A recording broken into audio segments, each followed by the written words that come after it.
El día de hoy también, mi querido Manuel, es un día en que se menciona en el calendario Día Internacional para la Reducción de los Desastres Naturales. ¿Tú sabías eso?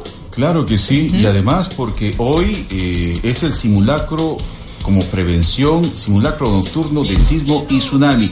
Y tenemos que hablar de estos temas, de este y muchos más, y guiar, hacer que la gente participe, porque ustedes tienen que estar siempre preparados. Vamos a dar la bienvenida a Abel Cisneros Agama. Él es del programa de gestión de riesgos, adaptación al cambio climático. ¿Cómo está Abel? Muy buen día todavía. Bienvenido a Radio Nacional. Bienvenido. Muy buenos días, muchas gracias. Bueno, a propósito que cada 13 de octubre se celebra el Día Internacional para la Reducción de los Desastres Naturales, instituido por la Asamblea General de las Naciones Unidas, nosotros no aprendemos todavía, y esa es la realidad. Sí, y bueno, para una aclaración previa, es el Día Internacional de la Reducción de Riesgo de Desastres. Exacto. Entonces, yo pertenezco a una organización, Soluciones Prácticas, que viene trabajando hace 30 años el tema. Uh-huh. Son 30 años de todo un proceso de desarrollo, no solo de los enfoques sobre la gestión del riesgo de desastres, sino del desarrollo institucional, porque todo esto es un proceso, ¿no? Como usted dice, ¿qué pasa? Que, bueno, no aprendemos. Los desastres naturales o los desastres de origen natural no han comenzado este año ni con el fenómeno del Niño, ni hace 30 años de la presencia de Soluciones Prácticas, sino que tenemos toda una historia y podemos rastrear en nuestra historia la presencia de estos eventos naturales. Que lamentablemente podemos decir estamos en zona roja. Estamos en zona roja. Vamos a una pausa y regresamos con este importantísimo. Cecina, sí. Qué rico. Bueno, vamos ahora a continuar con este tema. Y antes de irnos a la pausa comercial, habíamos mencionado que lamentablemente nosotros estamos en una zona roja y poco sabemos o conocemos los riesgos y cuáles son las medidas de precaución que debemos de tomar. Estábamos hablando con don Abel Cisneros sobre este tema, lo que significa la reducción del impacto de los desastres naturales en nuestro país. Sí, efectivamente. El problema del impacto o del aumento del riesgo de pérdidas ante desastres naturales es un fenómeno que está avanzando en todo el mundo. ¿Qué pasa? El 2015 sale el Informe Mundial sobre Gestión de Riesgo de Desastres, y en este informe se evidencia algo que, si bien las muertes por desastres naturales en algunos países va disminuyendo en base a la inversión, a la mejora en los sistemas, pero en todos los casos las pérdidas materiales ocasionadas por desastres van aumentando e incluso son mayores en todos los casos al crecimiento de la economía de los países. Entonces, y eso justamente nos lleva a la reflexión. ¿Cuál es el elemento que está fallando? Porque si bien comentábamos al inicio, antes de la pausa, los terremotos han estado siempre, tienen una regularidad, las inundaciones son casi estacionales, los fenómenos del Niño nos visitan cada 25 o incluso 30 años.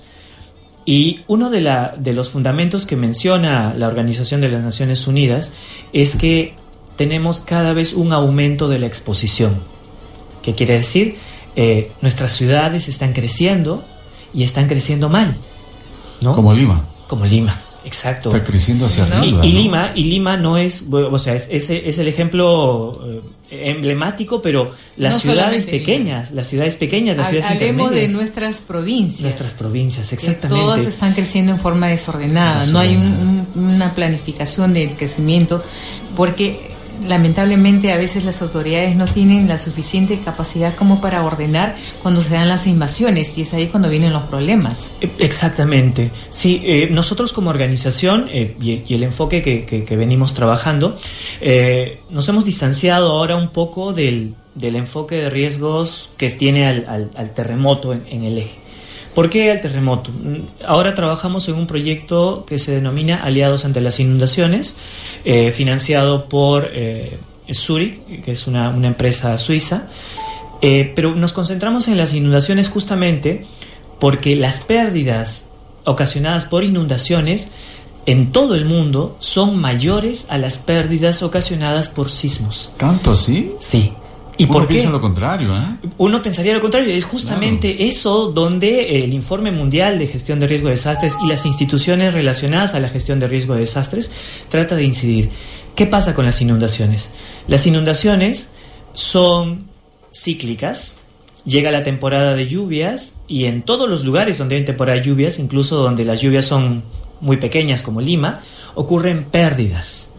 Pérdidas que cuando son pequeñas casi no son contabilizadas, porque las pérdidas, los costos de las pérdidas son asumidos por las familias, por las poblaciones o por los municipios pequeños. Mientras que las grandes inundaciones que vienen cada 7, 8 años o cada 25 años cuando hablamos de inundaciones de fenómeno del Niño, son las únicas que nos llaman la atención.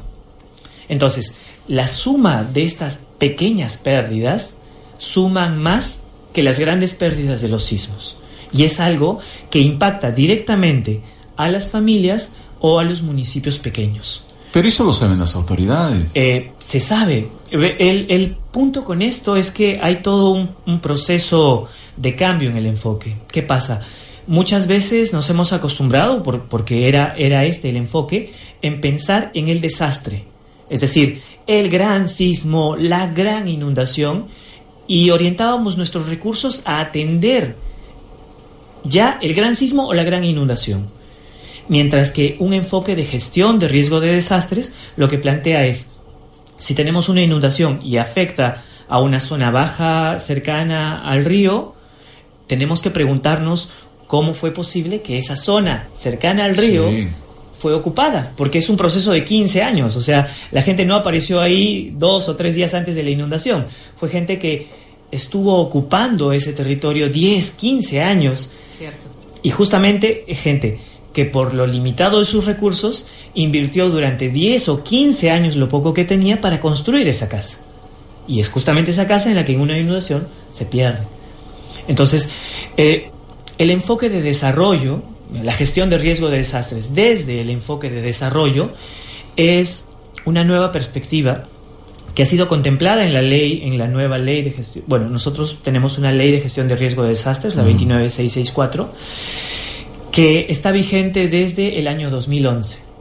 Y desde el año 2011, esta ley establece una serie de cambios desde los órganos de gobierno, el gobierno nacional, los ministerios y los municipios, para poder incorporar esta visión de gestión de riesgo. Pero el tiempo, no podemos esperar que en tan poco tiempo cambie todo el enfoque. ¿Qué pasa? Usted habla de esta ley desde el 2011.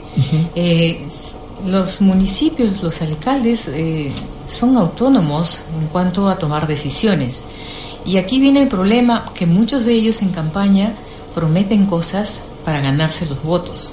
Y lamentablemente cuando están en gestión tienen que cumplir esas promesas y dejan que estas zonas que tienen alto riesgo y que son zona roja sean ocupadas, sí. Ocupadas. Efectivamente, no solo nosotros, sino desde los informes de Naciones Unidas o incluso los informes de la Secretaría de Gestión de Riesgo de la Presidencia y Consejo de Ministros, con quienes trabajamos estrechamente, se conoce esta problemática. ¿En qué consiste? Que muchas de estas zonas de alto riesgo, incluso no mitigable, que vienen siendo ocupadas de manera ilegal, se enfrentan a un proceso de legitimación en la ocupación. Exacto. No legalización, porque ya este proceso ya es ilegal de por sí. Claro. Pero esta legitimación tiene que ver, por ejemplo, con atención de servicios, que es algo que, no hay agua potable, no hay luz. No hay agua potable, no hay luz, pero los municipios a veces tienen en esta relación clientelista. Exacto. Tienden a atender de estos servicios básicos que, hay dos elementos, ¿no? Hay y un que a la derecho vez humano, genera un impacto ambiental bastante negativo en todo sentido de la palabra, ¿no? No solamente para ellos. No solo para ellos. Sí, esta problemática, nosotros venimos trabajando este proyecto Aliados ante Inundaciones, ¿no? Con soluciones prácticas y con alianza con municipios locales en la cuenca del río Rímac y en el río Piura. Dos entornos con características bastante distintas en cuanto al tipo de inundaciones o incluso a las características de la población, pero que se juntan en una serie de problemas. Por ejemplo, trabajamos con una población en la zona de Pariachi, en Ate Vitarte, que están asentados hace 30 años en la faja marginal, y por el hecho de estar asentados en esta zona no han podido acceder a servicios básicos. ¿Qué hacen ellos? Bueno, igual que muchos de los 18 kilómetros de ribera del río, tienden las tuberías de desagüe directamente hacia el río, y paradójicamente también consumen agua de pozos infiltrados del río. Entonces, el problema de fondo ahí está en que primero ellos han ocupado un espacio en la faja marginal, y muchas de estas poblaciones han seguido rellenando el espacio de la faja marginal para promover más ocupación. Por suerte ahora hemos logrado que varias de estas poblaciones en la zona de Pariachi ya no ocupen este territorio y comiencen programas de reforestación. A ver, vamos a seguir conversando de esto. Sobre Creo este que tema. conversar de estos temas tiene que ser permanente. Exacto. Sí. Bueno, gracias a Abel Cisneros Agama del Programa de Gestión de Riesgos y Adaptación al Cambio Climático por estar con nosotros.